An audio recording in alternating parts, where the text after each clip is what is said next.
कि उसमें जिला हरिद्वार के भी मदारिस थे और उसमें देहरादून के भी मदारिस शामिल हुए,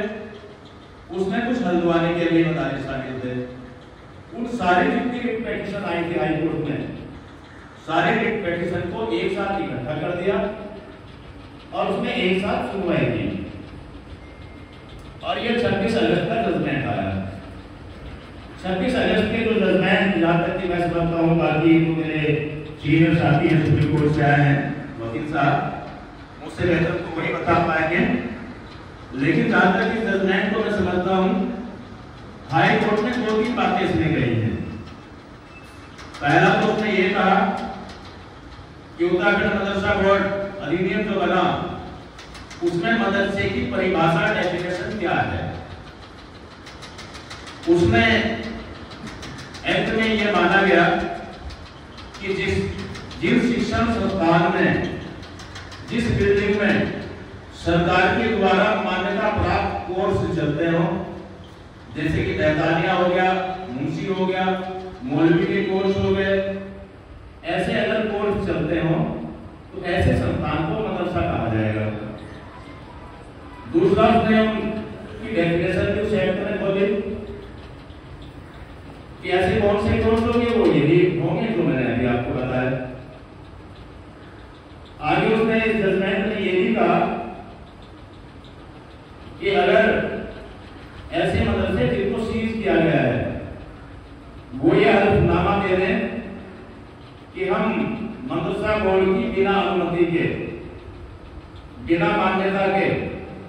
अगर हम ऐसे संस्थान, ऐसे मदरसों को नहीं चलाएंगे,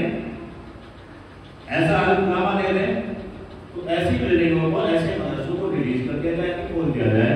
लेकिन उन्हें हल्फनामा ये देना होगा कि हम बिना मान्यता प्राप्त कोर्स के अपने मदरसों को नहीं चलाएंगे। साथ ही साथ इस जजमेंट में ये भी आया, मैं थोड़ा सा अपनी बात को पीछे लेते हुए ये कहता हूँ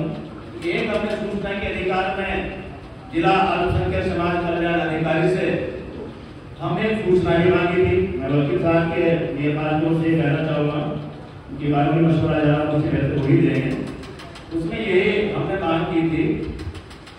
कि जिन शिक्षण संस्थानों में दीनी तालीम प्रदान की जाती है वे मदरसों की श्रेणी में आते हैं या अन्य किसी श्रेणी में आते हैं,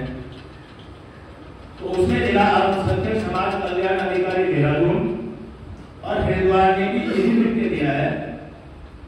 कि जहां सिर्फ दीनी तालीम, धार्मिक शिक्षा प्रदान की जाती है वे मदरसे की श्रेणी में नहीं आते हैं।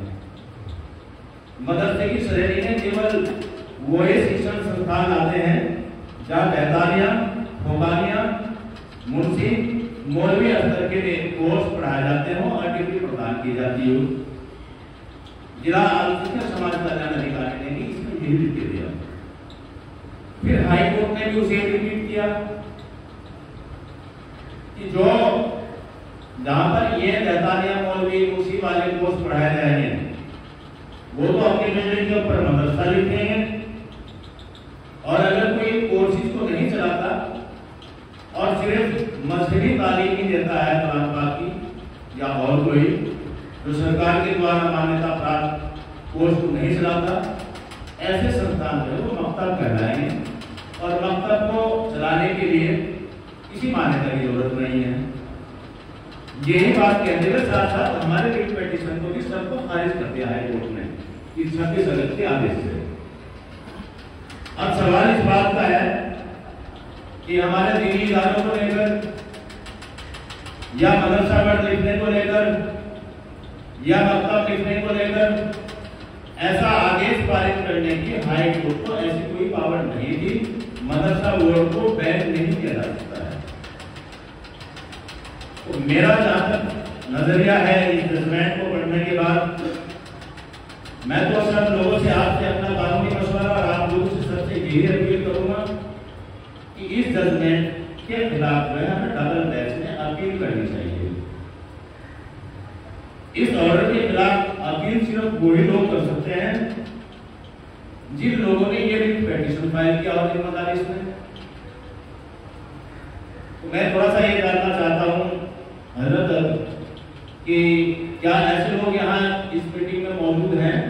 कि जिनके मदरसों को बंद किया गया था, जिन्होंने हाई कोर्ट में अपील की थी, रिट पिटीशन किया था, अगर कोई ऐसे लोग यहाँ मौजूद हो